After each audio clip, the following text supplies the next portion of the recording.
All right, welcome back to another episode of George in the Jungle, presented by Remington Tavern. Remington Tavern can be found at 8892 Glendale Milford Road, 45140, where they have their daily happy hour from 37 p.m. $5 Woodford Wednesdays. On Instagram, they can be found at RemyTav Cincy, that's Cincy with a Y, or you can follow them on Facebook. And with that, George Vogel. Aaron, how you doing? I'm doing all right. It's been a week since we last spoke, and I don't have anyone to argue with tonight. he's lurking in the background, I promise you. Yeah. I don't know. It must have been the tequila or something. I don't know. I switched back to this tonight instead of tequila. I'm not sure. Tequila must do some strange things.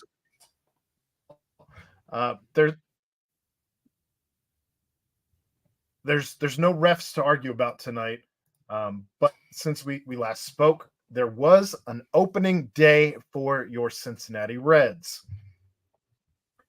The Reds now have played 4 games in total. They are currently in the midst of their 5th, not looking great right now. No, it's looking pretty bleak right now for tonight's game. I wish it had gotten rained out. You're down 8-1. We're going to blame the mishaps on Ellie on the rain. I have zero issue doing that. But getting off to a decent start. You had opening day, of course, against the Nationals, where you were able to get a big win, 8-2, behind some monster home runs of Nick Martini. Then you dropped a close one against the Nationals before getting a close one back on some big home runs in that one towards the end of the game. Saturday and Sunday were both crazy games. I mean, Saturday, you got your heart ripped out, had a game stolen from you, if not giving it away. And we can get a little more into that. And then Sunday, it was the complete opposite. The Reds stole the game back. So 3-1's where they should have been going into tonight. That sounds right, feels right.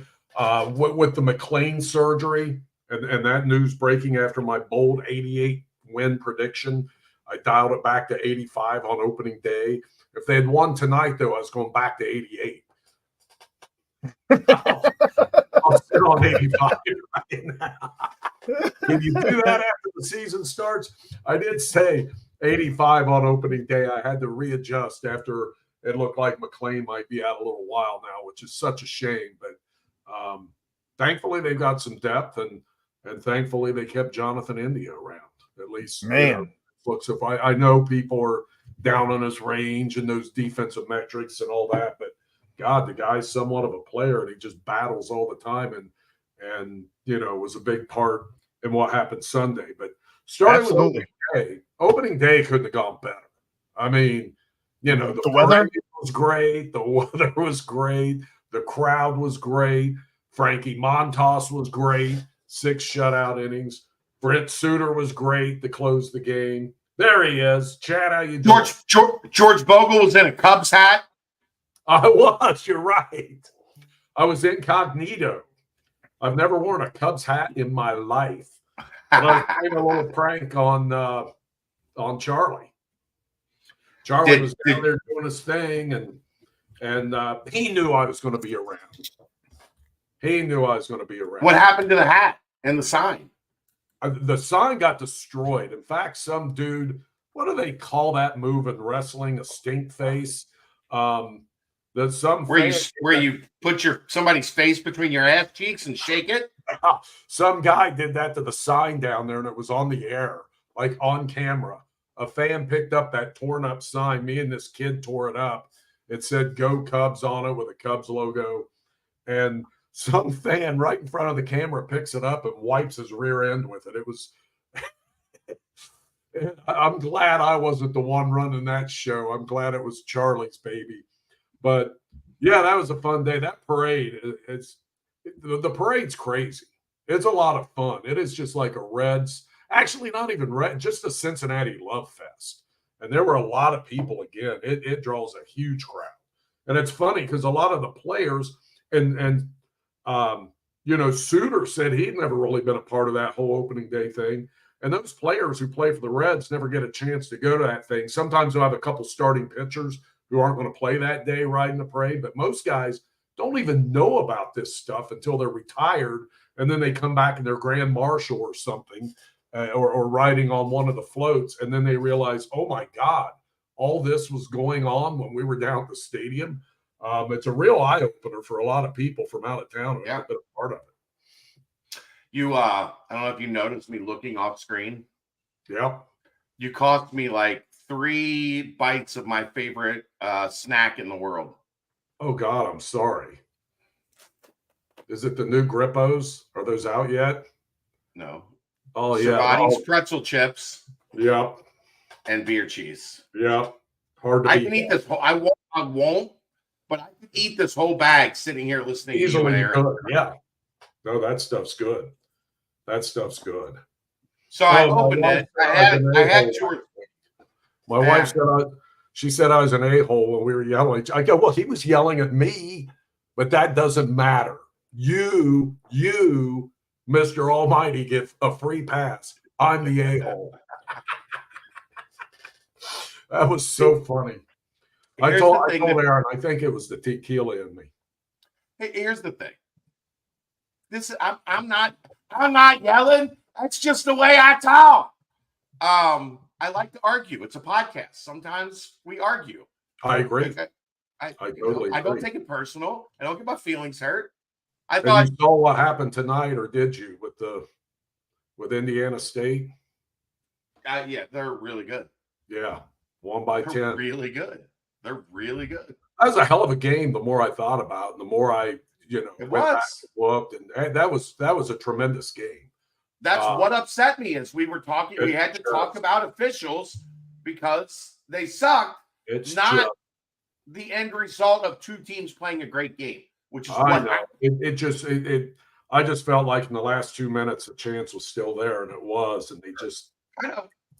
And and then you look at the game this weekend, and now NC State had the lead when they had the mishap. I don't know if you saw any of that business at the end of that game with Duke.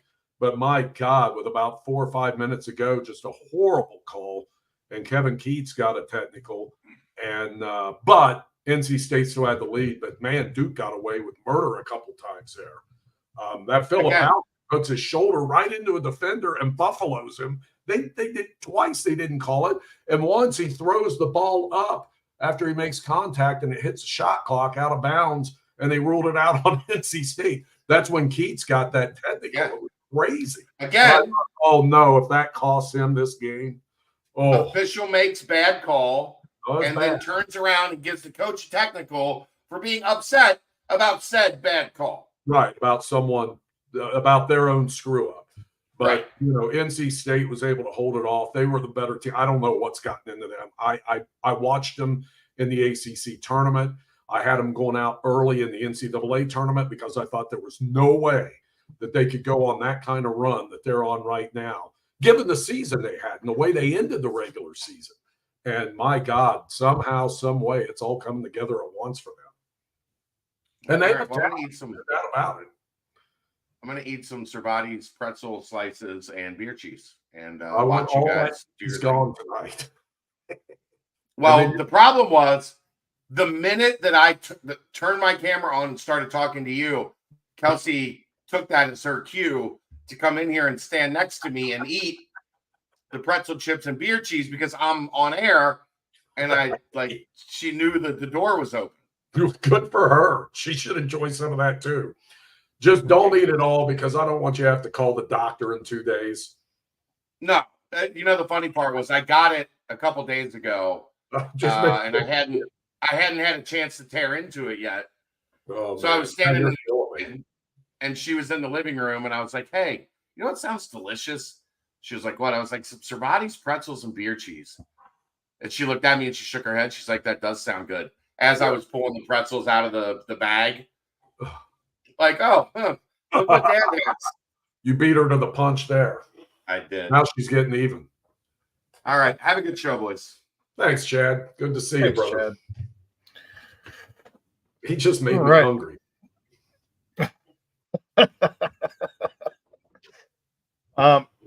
In any case, we were talking about opening day. Reds and opening day. You had gotten to Suter closing it out. Yeah, that was cool. That was very cool for a hometown kid. Sure. Nick Martini had an incredible game. Yes. It was right at happy hour. He comes through twice. And, you know, what's he done? He's got like 7 RBI in 4 games now, or whatever he's played, 3 or 4 games, 10 at bats, I think I saw.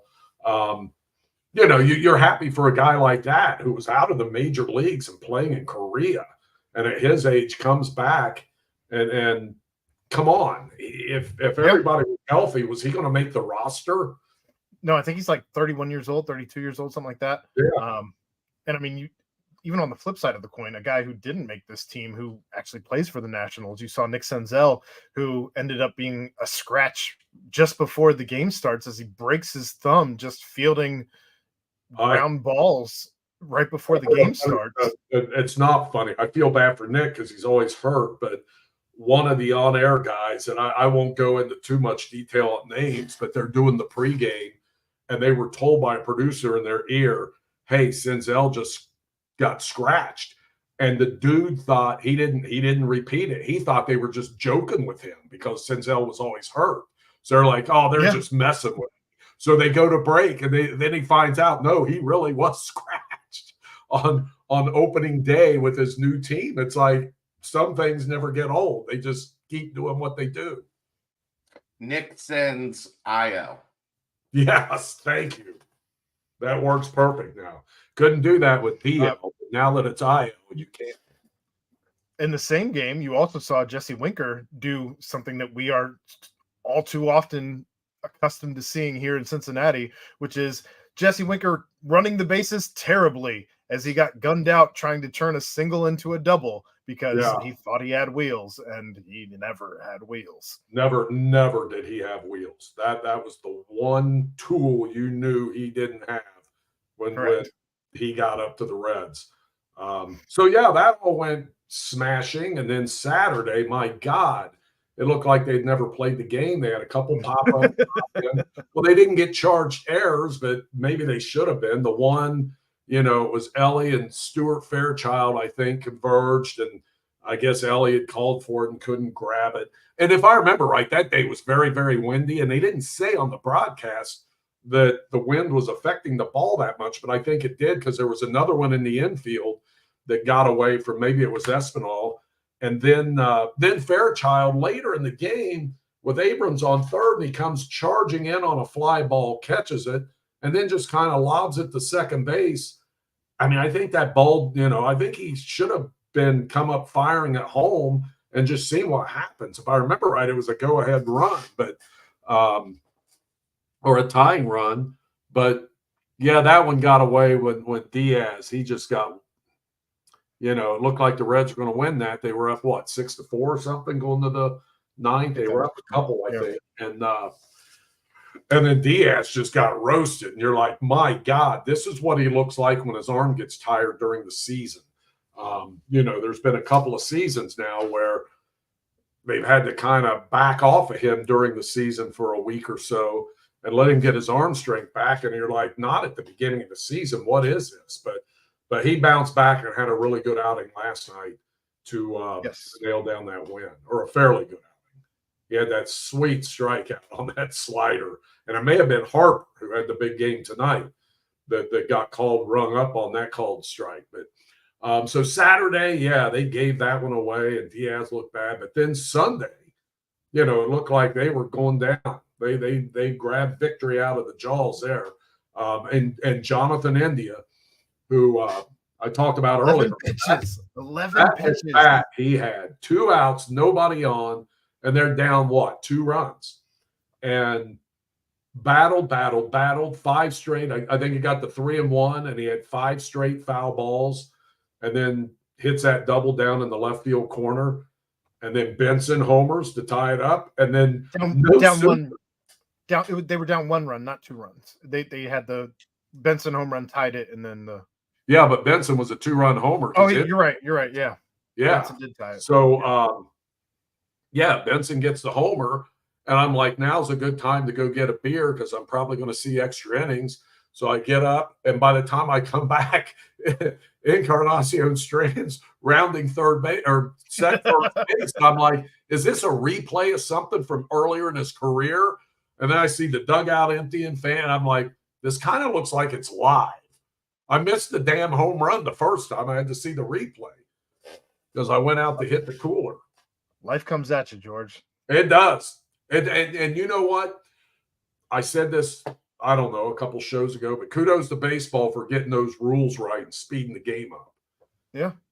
Because you can't afford to leave for, a little bit and come back because you're going to miss something because it happens so quickly now. Before we move off this game, some questions I have for you as we're discussing essentially the Washington Nationals series as a whole. But at what point are we going to see Spencer Steer not batting in the 7, 8, or 9 spot? What are we doing with him? I don't know. All the way down there. And we'll get to the magic he had last night. Right. But I would think soon because he's been so darn good and consistent since the day he pulled on a Reds uniform. Mm-hmm. From the time they brought him up after they made that trade, he has been nothing but a ball player. And, you look at him and there's nothing electric. It's not like Ellie and you see stuff and you're like, wow, that's electric. But he does everything at a high level. It's not electric, but it's damn good, and he does everything well. He can play anywhere. Obviously, can hit no matter where he is in the lineup because he's been in a few spots there. He's a hell of a player, and he may turn out to be the best of the bunch just because he's so darn reliable and consistent. We will find out. Power. He is just a sneaky good player, and he's really good. And you're right. They're going to have to think about moving him up and putting him in a position where he's got more opportunities to drive in runs because I think he's got to be right up there with – I know we're only talking 4 games or 5 games, but he's got to be leading the team in RBI or close. Yeah, and I feel like I spent most of the season last year wondering the same thing about Will Benson. When were they going to ever finally move him up in the order? Because all that guy does is hit the ball, and they finally did. Again, I mean, you talk about the guys that stand out early in the season, and those are the top 2 on my list. I agree. Will Benson made a play on the ball.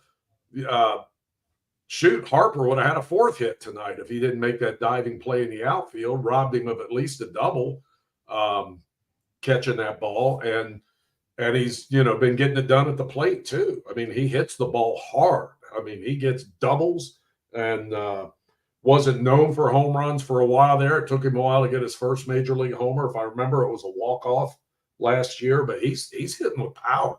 A 4. You remember that walk-off? It's the one that they always show where he turns and looks at the dugout, starts yelling at rah, rah, rah, rah. It's in the promo. You're right. That's so good. That's probably why I remembered that, because I think they have the Sadak call on there. So saying that his first major league homer is a walk-off. Now, something that made me laugh a little bit as we talk about the back-to-back home runs that won the 3rd game, the rubber match. We're 3 games into the season, and they're talking about Christian Encarnacion Strand was already in a slump. Oh, I know. What are we doing, George? I know. He was, 0 for 12 or something. It's not a slump. You don't 3 games is not a slump, mate. That's not. A slump is when you've gone, 17 games and you're batting under 100 or something. Yeah. That's and this happens every year with guys and it's baseball's such a long season with so many games. And how it's just too early. I mean, it looks bad when you see 0 for 12 to start the season, but it's really not. Guys go through that.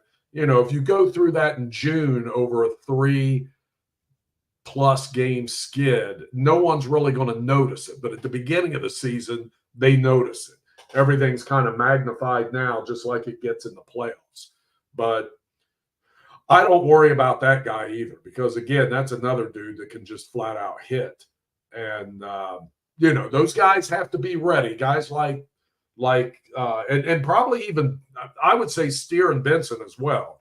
They're going to get pitched differently, and guys are going to try some things with them, and the same with CES, and they've got to make those adjustments back. But I have full confidence he'll do it, because the guy is loaded with hitting talent.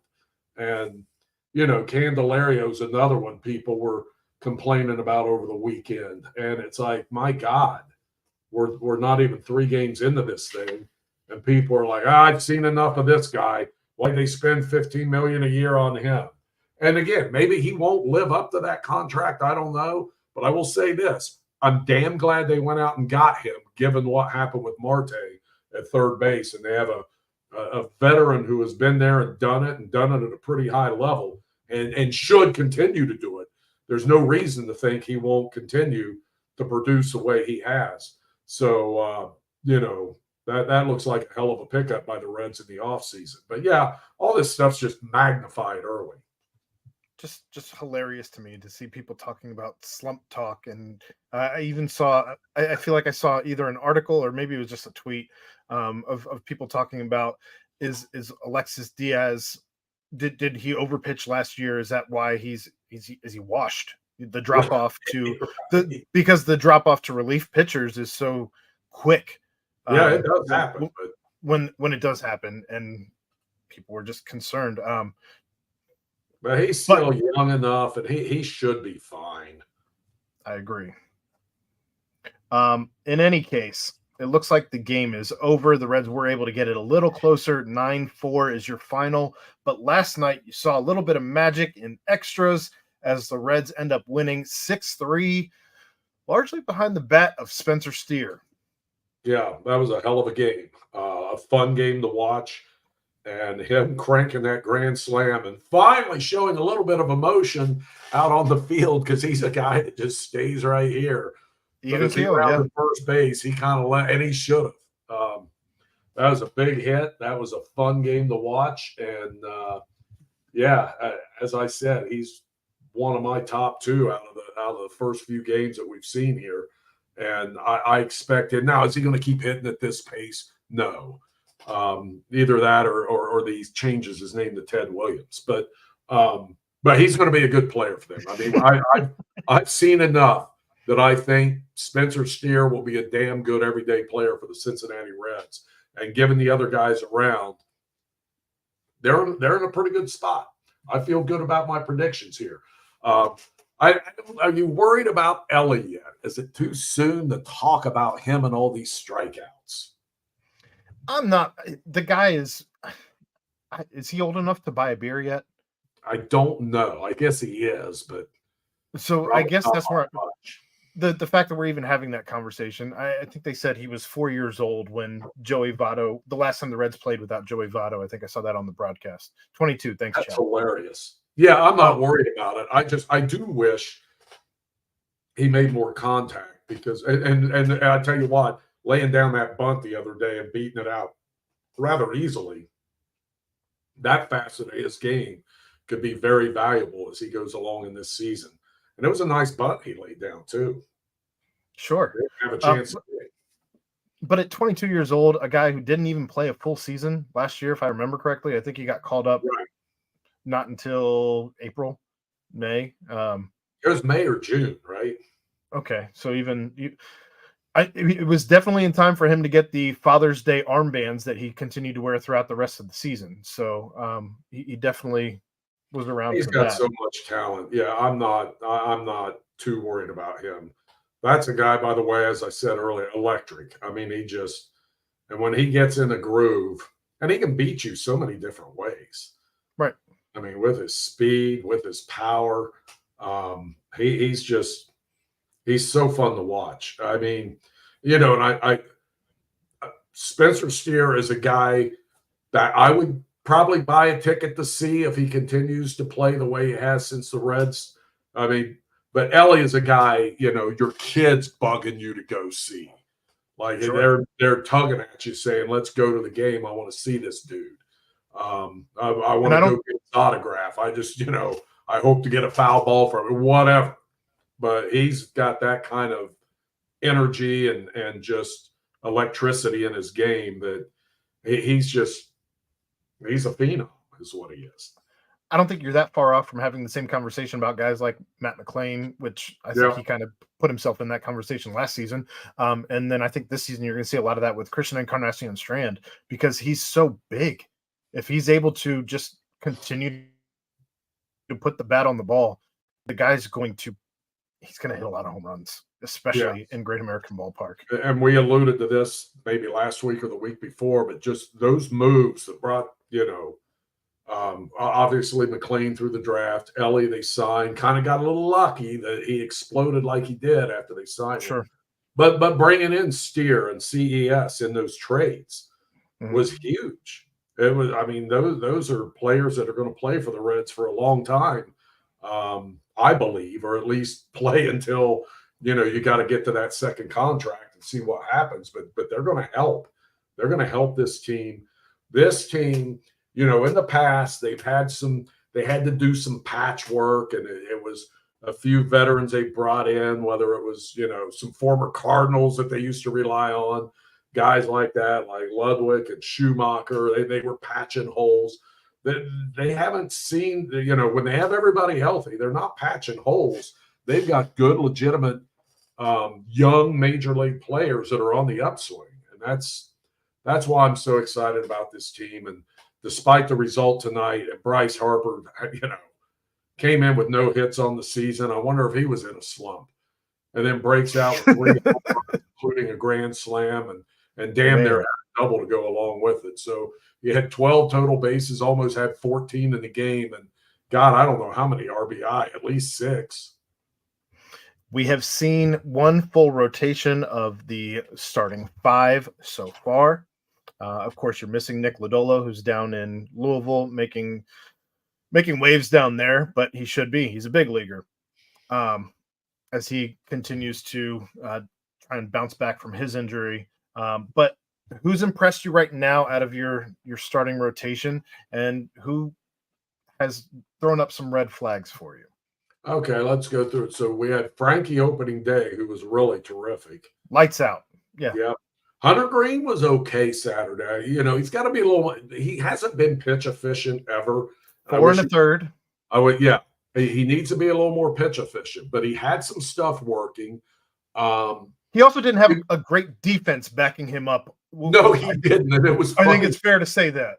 It was very fair. In fact, he said it after the game when he said, "Well, I don't want to throw the team under the bus, but some stuff happened behind me." And he's right. It did. He was in there when those 2 pop-ups fell in. Yeah. And so that extends innings. Those should have been outs. And he should have been able to go deeper into that game if they would have made those plays. But his stuff looked good. And, the pitches he's working in, along with that fastball, look good. He seems to be comfortable with it. So that impressed me. And then who do we have Sunday? Martinez. Abbott was last night. Nick Martinez, 5 innings, 3 earned runs. Yeah, I'm still bullish on him. I think he'll be good. I hope it gets to the point when Lodolo's here that he can be one of their bullpen guys. I just think if you've got the other 5 cooking, I mean, he can be a valuable guy, a spot starter. He can come in and give you a lot of innings. Long relief. Yeah. Yes, he can do that and not be just a mop-up guy, but be a guy where you're like, this game's not out of hand yet, but this pitcher ain't got it. We need help. And he can come in and do that. So I think he would be very valuable in that role, and I hope it gets to that. So, he didn't have his best outing on Sunday, but he wasn't terrible. But it wasn't – I'm sure he wasn't thinking it was his best. Andrew Abbott gave up the 2 early runs last night, I think in the 2nd inning. I can't remember. But he settled down and looked pretty good. He had the first couple innings, he threw a lot of pitches. One of them, I think he threw like 29 or 30 or something. But we saw enough of him last year. I think we know what he is. And it's so funny to me. It's like he's probably not quite as tall as Tom Browning, but my God, just mound mannerisms. I know they're both lefties, but I saw Browning come up and him as a young pitcher and working quickly and just being just kind of nothing's too big for him. Browning is a guy that was plucked out of Wyoming. Like he wasn't used to all this stuff, but it didn't bother him. It did not bother him. It didn't bother him at all. And that's how Andrew Abbott strikes me as that way. And when you hear him talk about his background, I guess he was a really good swimmer. And I think at one point he got kind of burned out on swimming. And his mom, who's a school teacher, was like, well, you're going to do something. You're not just laying around. You're going to do something. Mom made the right call. And here he is in the major leagues. And I think he's going to be, he had such a good run in his rookie season. He did. And probably ran out of gas, and then they had to shut him down in September because of the innings count. And they don't, there's all that research into that. And I agree with it. I get it. These are valuable commodities, but he's going to keep building himself up. And he just reminds me of a Browning clone. There's just a lot of things about him. He's probably a little we all love Tom. Loved him. He's probably a little more refined. He went to Virginia, Tom was out there watching rodeos in Wyoming. And so it's a different dynamic. But on the field and the way they approach things, it looks a lot the same to me. And then tonight, Ashcraft, he threw 6 pretty innings, well. Yeah. 2 earned runs. Yeah, threw well. And that's what you kind of expect out of that guy. That comebacker hit him early. I'm like, oh, no. On the wrist, yeah.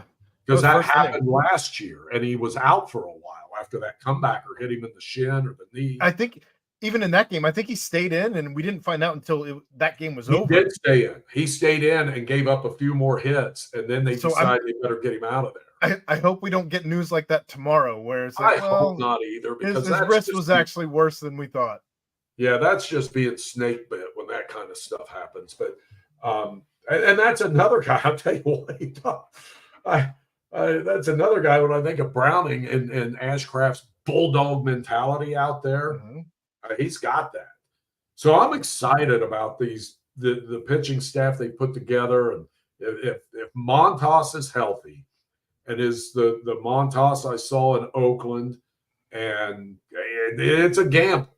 I mean, the dude threw what? An inning and some change last year, and that was it. He was injured all year, and you're giving him all that money. It's a gamble. But hopefully it pays off for the Reds. It did on opening day, and if he can keep pitching at that level, and he'll get knocked around some. They all do.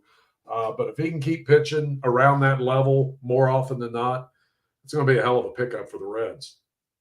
I will say I believe that's 4 quality starts for your starting 5, and Hunter Green misses it by just a couple of outs in an inning to get that. Yeah, and you're right. Well. If he would have gotten some help behind him, and that day, I'm telling you what, I went out that day, and that wind was fierce. And then I'm watching the game, and I'm seeing this crap happen. I'm like, I wonder. I don't know. I don't want to make an excuse for him, because it looked to me like a couple of those issues were guys who hadn't played a lot together and just didn't communicate well. I don't think the Reds, until the last week of spring training, were thinking that Stuart Fairchild was going to be their starting center fielder. And, he and Elliott, I don't know how much they've played and communicated, but it's not, and I guess Stuart was probably playing shading the left field on that play and had to run a mile to get there. But I sure as hell wish he would have called him off and made that play, because it's a lot easier for the guy coming in. I don't care if you have an all-world, you can have Ozzie Smith or Barry Larkin at shortstop, whoever the best defensive shortstops you can think of. That you would rather have the guy running in make the play. It's a lot easier. Are you surprised at all that David Bell has only run 2 lineups, I believe, at this point? Shocked. I think I've seen that it's only actually been 2 lineups so far. In He must have studied Sparky Anderson in the offseason, but no. You know what it really actually is? There's so many injuries right now that like they're stuck with. options. They've got 2 options. They got a righty lineup and a lefty lineup, and that's it. Yeah, he doesn't have flexibility like we thought he was going to have. He's not going to be tinkering with it the way he was able to last year. Now, when guys get healthy, and God knows when McLean will be back. God, I hope that's sooner rather than later. But Friedel, they're hoping is back by May 1st or thereabouts. And I would really, I mean, once he gets back, he's probably going to be fairly entrenched. Yeah, I think play the way he did last year. I think Marte should be back by the All-Star break? Yeah, that's 80 games. 80 games. Oh my God. Man. Remember potentially the important part though. It's not the 80 games. It's the playoffs. He's ineligible for the playoffs. Ineligible for the playoffs. And I heard a crazy story about that. And I mean, it's nuts. And it's kind of innocent in a way, but whatever happened, I've been told that the Reds totally believe this guy and they believe his story. But if it's a story I heard, it's just off the charts nuts. I mean, it's just, but there's different cultures, different countries. You just never know what people are going to do for entertainment. Well, I have no idea what you're talking about, George, but I'm sure I'll hear off the air. Yeah, I can tell. It's funny, but it's not. But it's you just never know. I mean, things can go, in the blink of an eye, things can change in a hurry. Just like when I'm driving down 75 Saturday night, some dude 2 lanes over decides, "Hey, I'm just going to hit the wall," and then go flying into the center lane where I was. I missed it by that much. It was crazy. I have just stuff happened around. I mean, I am like, I know. It's like Mr. Magoo. You probably don't know him. I do know Mr. Magoo. But stuff just happens everywhere. He's just driving down the street, finding his own. Now, some of it he causes, but I did not cause this. Yeah. That's funny. So yeah, it's and that's if what I heard is true, Marte kind of had a Mr. Magoo thing. I did want to ask before we move topics, are there any other storylines that you're following or that you have stood out to you thus far in the very young season? I have been so Red centric and just locked in and watching them. And I'm just really, really, I hate for college basketball to be ending because I do love college basketball. And I'm that way with every season. I hate when college football ends, the NFL ends. But I'm always glad when baseball is back. Good weather's on the way. And I've just been really locked in on the Reds and hoping like hell they can live up to the lofty expectations that most of us seem to have. I believe right now they're in 3rd place. And it will be big. Lodolo's got that April 10th date is when they want to start him. So that's next week, right? He's supposed to pitch again in the next couple of days, maybe on the 4th. God, this is all off the top of my head. But he looked good in his first outing for Louisville. Excellent. Very well. If he's back and healthy, hang on, man. I'm even more excited about this bunch. A little odd to be looking up at the standings, though, as the Reds sit at 3-2, and you see both Pittsburgh and Milwaukee currently at 5-0 and 4-0, respectively, undefeated between those two teams. And Pittsburgh, see that happening. Pittsburgh being the biggest surprise. Yeah. And, how many players can you name on that team? They're outscoring people 39-21 so far. I would think they'll be coming back to earth rather quickly. However, I did read some of the preseason stuff was like, the Pirates kind of did some nice things, and they've got the third baseman, the outfielder. I'll screw up all their names. So they've got some, but yeah, they're not going anywhere. Come on, right? Old Connor Joe out there. Connor Joe. And I remember him homering against the Reds. Like he hurt the Reds badly in the game last year, if I remember right. Probably. But yeah, that's about all I got on the Reds, unless you got anything else. No, that's plenty. Let me look down my sheet if I Well, I was really excited about Suter till tonight. Boy, he took it on the chin. Bryce Harper will do that to you. I think we got it all. Yeah, we got it all. All right. Yeah. Moving on to the Bearcats. It was announced. Vic kind of put it out there last night that he was going to be leaving the Cincinnati Bearcats. Of course, Victor Locken being the outside of, was he the last Brandon guy, I believe? Yeah. I think that's right. I think so. I think you're right. Yeah. So, but turns out today it's being reported everywhere that he is going to be entering the transfer portal, not heading overseas to play professionally. So it would seem that people are trying to work around, I would imagine, and get him some NIL money in one way, not directly through NIL, as he's not allowed to do that because of work visas, being from out of country. But I'm sure there's a workaround of some sort to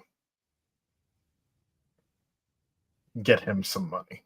You just have to step out of the country, and if you're out, like you can go to Toronto, right? Like it's very simple. Like, and there are plenty of ways around it. Let's just say it was between both sides a business decision. Victor had a number that he wanted. He's out on the open market trying to get that number. That's essentially all it came down to. And look, man, you play 4 years, you get your degree, you have earned the right to test the open market and see what your value is. At the value that he is looking for, Cincinnati is not an option. We'll see how it turns out. Chad, I'm not sure Cincinnati was an option anyway, and I'm not saying they wouldn't bring him back, but for him, just how things went down, sometimes you need a change. I just felt like I sat behind the bench, the Bradley game, the NIT game, and he was engaged, but you could tell, I don't know, it just looked like a guy who was probably done here. And probably. I mean, I just feel like he probably knew in his bones, and maybe he hadn't expressed it. But and I also feel bad that he posted that thing about getting booed, or don't boo me if I do. I feel bad about that because no player in his position should have been booed. And I know a lot of people who booed says I'm booing Wes for putting him in or whatever. No, they were insulting. They cheered when he came out. Yes, like, I didn't like it. It was a slap in the face to the kid. Let's just be honest and call it what it is. And if you're trying to build a place, and Wes is, where players want to play and want to stay, you don't do that. And I know you've got to kind of, I don't know. There's other ways to express your dissatisfaction with what's going on than booing a kid when he comes into a game and cheering when he comes out. And I was not a big fan of that, and I won't do that. I'll boo a ref. I'll boo the other team. I'll boo the other coach. But when you're, this isn't This isn't the Reds or the Bengals where you can boo your own player sometime. And, you know, and I shouldn't say I don't even like that. Sometimes maybe, but this thing with him was ugly. I felt like it was ugly. I didn't feel good about it at all. There was nothing I felt good about that. And okay, you can boo Wes, and you can say I'm booing Wes for doing that, but the player doesn't know that. He doesn't. Timing's everything, right? Say, hey, who are you booing? Me? Oh, the head coach. Okay, fine. What about you? They don't get that chance. All they hear are the boos. It's also bullshit. No one was booing Wes. Well, no, they're lying, George. They were it's lying. Bullshit. I don't know. I cornered a couple people. I'll just say that. I cornered them. You roughed them up? I wanted to. I don't want you can't be trying to build what they're trying to build here, and you get a reputation as someone that boos their own damn players at the collegiate level. It's all these negative people. It's all these negative people we always talk about you surrounding yourself with, George. This is why you don't hang There's around. Only one. There's one, and he is negative. He is negative. You can't become the program you want to become if your fans are, you have a bad game, we are going to boo you. Like, right. I was uncomfortable. Oh, more than uncomfortable. I was pissed when the Ben Bryant booing was going on. That was horrible. That's a kid who did anything and everything to play at UC. And twice. Yes, twice. Did what he was supposed to do, came back, and you're going to sit there and boo this guy who, you know, put a hell of a lot more skin in the game than anybody sitting there booing by far. And guess what, George? That's just and the coaches were right. He was better than Evan Prater. Every step of the way. They knew. Well, that is true. That's why he got booed. He got booed because they wanted Evan Prater. And the people booing were wrong. I wanted to see some Prater. However, I also know there is a staff of very knowledgeable football player of football that see these players day in and day out. And if they thought we got a better chance to win going this way, they're going to go that way, because you know what these guys are paid to do ultimately? Win. Yep. So if you got a better option sitting there and you're struggling, you're not going to put that better option in? Of course you're going to. Of course you are. And it just boggles my mind that these people, and look, I wanted Evan to work out more than anyone. I saw him play in high school, love the family, love the kid, love what he's doing now. You know, he's showing some real maturity in doing what he's doing. And you know, we'll get to Drogosh too. He's doing the same thing. You know, that takes a lot for a kid who's been a quarterback all that time and been the man and done this. And in high school, you come out, you got all these high expectations, and then you get to that level and it doesn't work, and you're willing to stick with the program and play another position. That says a lot. That says a lot. Well, but yeah, I just, at the time that whole thing was going on, yeah, I thought, you know, Evan might be a damn good option, but I also knew these coaches saw him day in and day out doing what they're supposed to do, and they want to win these games. These coaches don't want to just sit there and lose because that's their guy. You don't do that. That's not how you continue to get contracts to be a coach. Reeling George back into the Victor Locken conversation, though, we'll wrap that one up here before we move on. But Vic was a Bearcat through and through. I don't think that can be argued.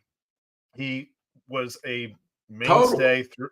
He was a mainstay through the transition from what became a very awkward end to the previous regime, and the only one who was still here from the end of that era.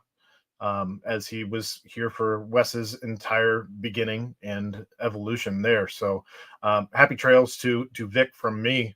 And No doubt. I'm Same looking forward here. to And seeing, to He seeing what he does. tried. He tried. He played his butt off. He gave what he had. I didn't like all the 3-point shots. I said that.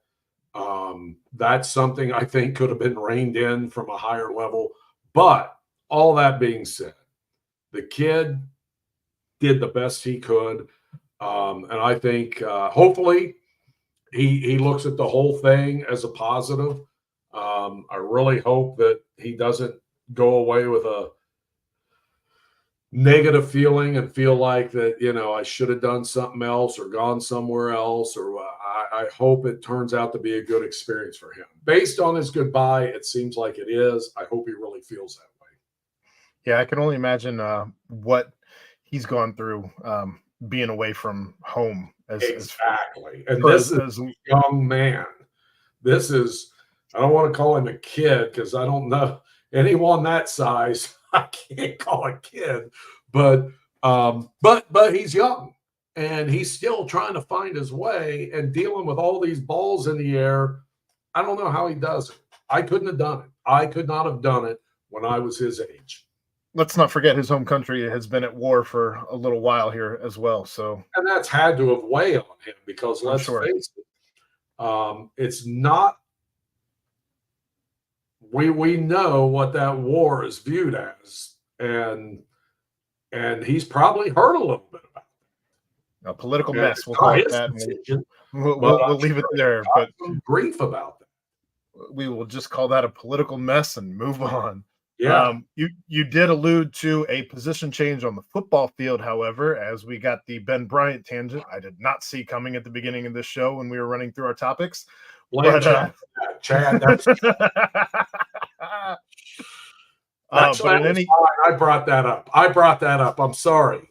I did. Now I'm thinking back. You put that on me. Don't you put that on me. It was me. In any case, Brady Drogosh does move to linebacker from quarterback. And what were your thoughts when you heard that news breaking? I was pretty surprised. However, as this thing went on, and I've talked to Chad and others, and you got the feeling that he wasn't moving up that depth chart. In fact, maybe moving down with the freshman in. And I saw him in camp last year and was pretty impressed with him. He had a good day when I was there. But, if you can't make the right throws and it's just not quite working, I just got to give him all the credit in the world for being open to this. And not just him, his parents. You know how this works.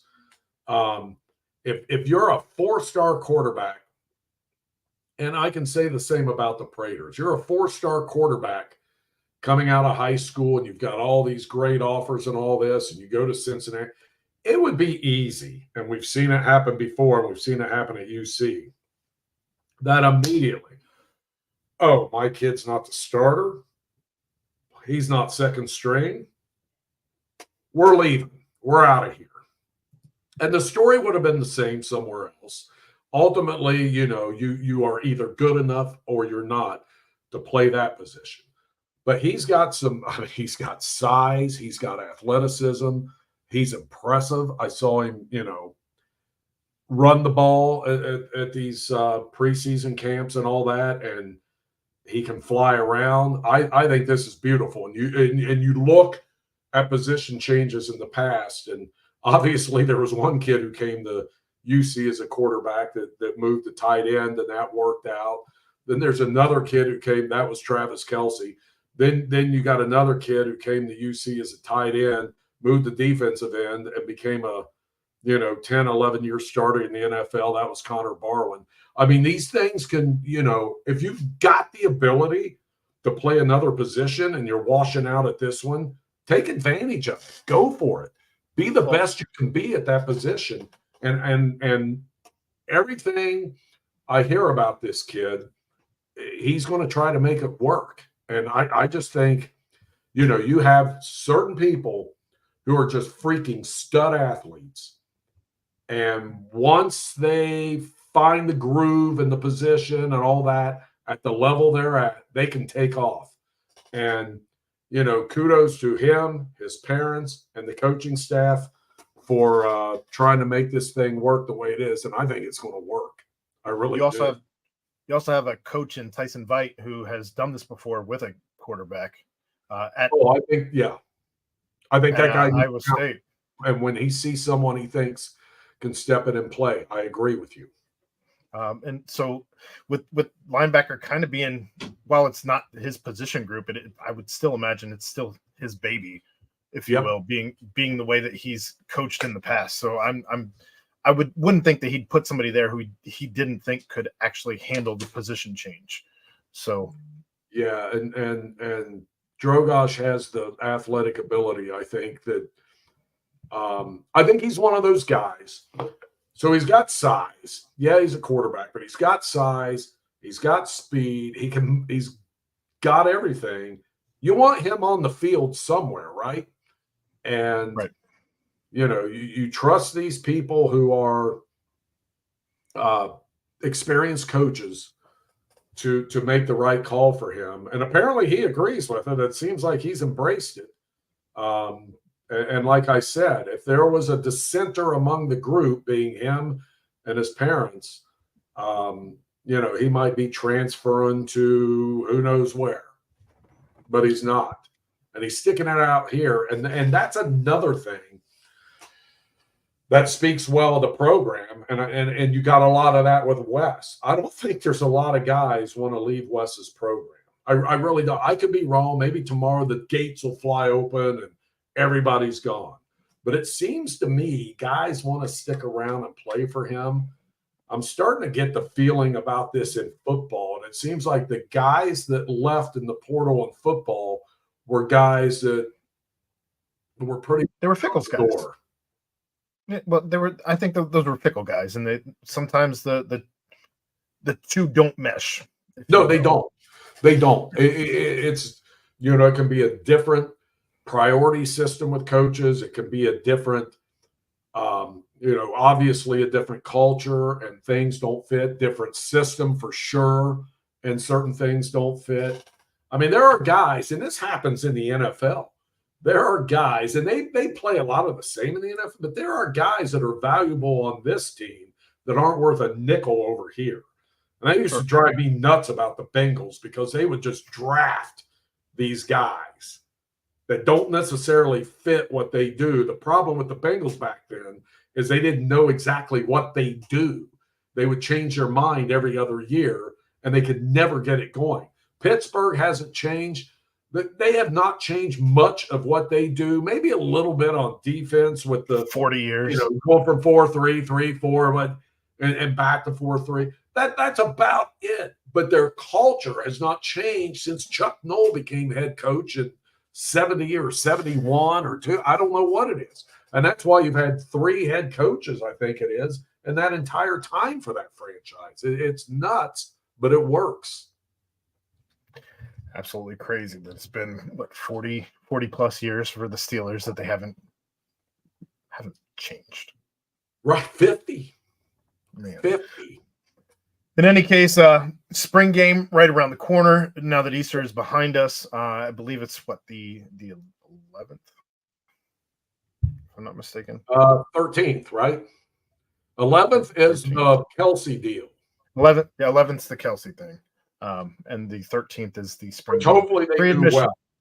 Hopefully they do well at the Kelsey thing. I think they will. I know those tickets are pricey, but still, given a lot of it goes to Cincy Reigns, I guess. I hope a lot of it does. I mean, I love Jason and Travis. I don't know how much more bread they need for this. But someone's got to make money somewhere. But hopefully NIL does well on this. And then 2 days later is the spring game, which is free.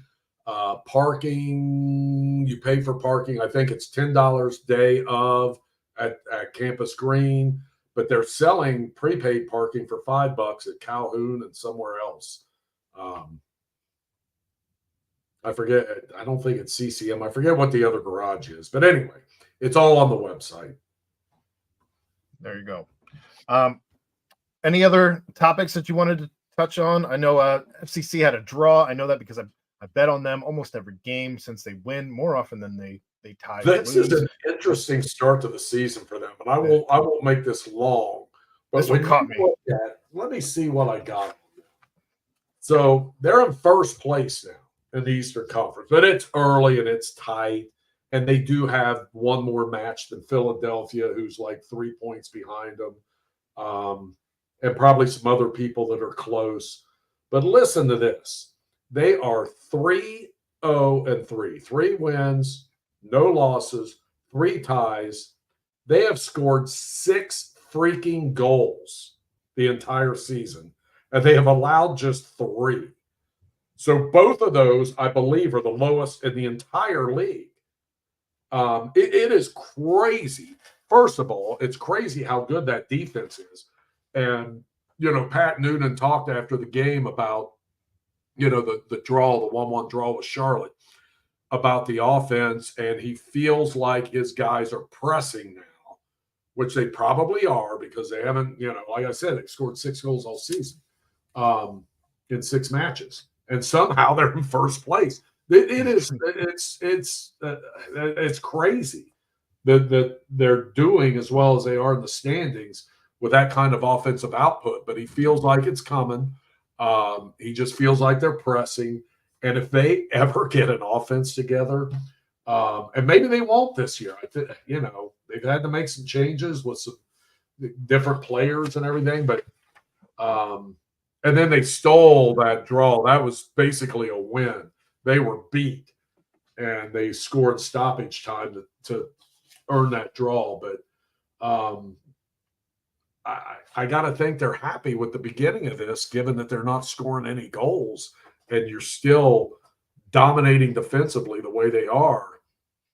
And that didn't carry them last year. They ran into that Columbus team in the playoffs that scored goal after goal after goal, and Columbus beat them, and that was a shame. But they got a chance. It could be another magical year for them.